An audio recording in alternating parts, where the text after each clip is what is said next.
Alors, une bonne raison de participer à Diapose, c'est que cette méthode permet non seulement de prendre du recul sur la construction d'un projet, mais aussi de bénéficier d'un avis collectif, et enfin plus qu'un avis, on va dire une démarche collective qui permet de d'avancer ensemble, de grandir ensemble, et ça me fait un peu penser à du co-développement. Donc la méthode co-développement qui peut être aussi mise en place dans le cadre de problèmes rencontrés dans le milieu professionnel et qui, je trouve, est très efficace.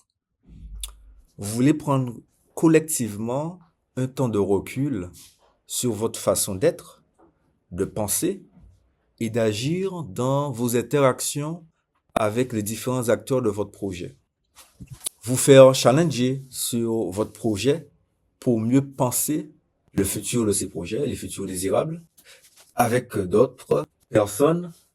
Une bonne raison de participer à Diapose, c'est qu'en tant que coordinatrice de projet, c'est un super espace d'échange. Un espace d'échange entre des personnes totalement différentes, dans des domaines d'activité pas forcément les mêmes, mais autour de problématiques qui nous concernent tous.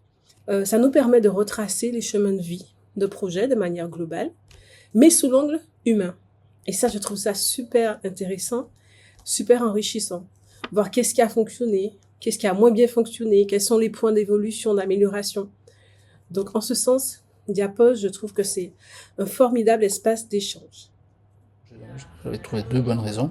Enfin, la première, pour moi, c'était évident, c'était de remettre un peu en question les actions de recherche que l'on mène en partenariat avec les professionnels, et puis de questionner en fait l'évolution de nos relations, l'évolution des projets que l'on peut mettre en place. Parce qu'on a pas mal de questions en ce qui concerne les programmes d'amélioration génétique et la place des agriculteurs, surtout sur les races locales, dans la mesure où ils sont peu organisés. Donc c'était vraiment une remise en question de mes pratiques et puis voir comment on peut faire évoluer les choses.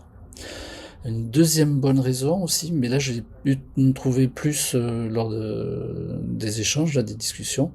On apprend toujours de l'expérience des autres, hein, et j'ai trouvé très intéressant les lignes de vie présentées sur d'autres projets dans d'autres domaines. Donc ça, c'est quand même quelque chose qui est très très très favorable. Alors, participer au séminaire Diapose, ça m'a permis de faire un point sur le projet de partenariat. Le partenariat, c'est complexe. Et ça nécessite de redonner un souffle aux collaborations. Et ce séminaire réflexif donc a permis de donner ce nouveau souffle. Mener, contribuer à un projet de partenariat, ça implique différentes phases, que l'on soit à l'initiation, à l'animation ou qu'on soit simplement participant. Et le séminaire Diapose permet de mieux analyser et améliorer les interactions avec les partenaires. C'est vraiment un moment fort de prise de recul sur un projet de partenariat. Et ça permet de lui donner un nouveau souffle. Pour moi, c'est bien en tout cas Diapose parce que ça permet en tout cas de pointer du doigt tout de suite et peut-être de rectifier pour éviter que ces couacs se reproduisent dans le temps et que la scission en tout cas ne se recrée pas entre le monde de la recherche et le monde professionnel.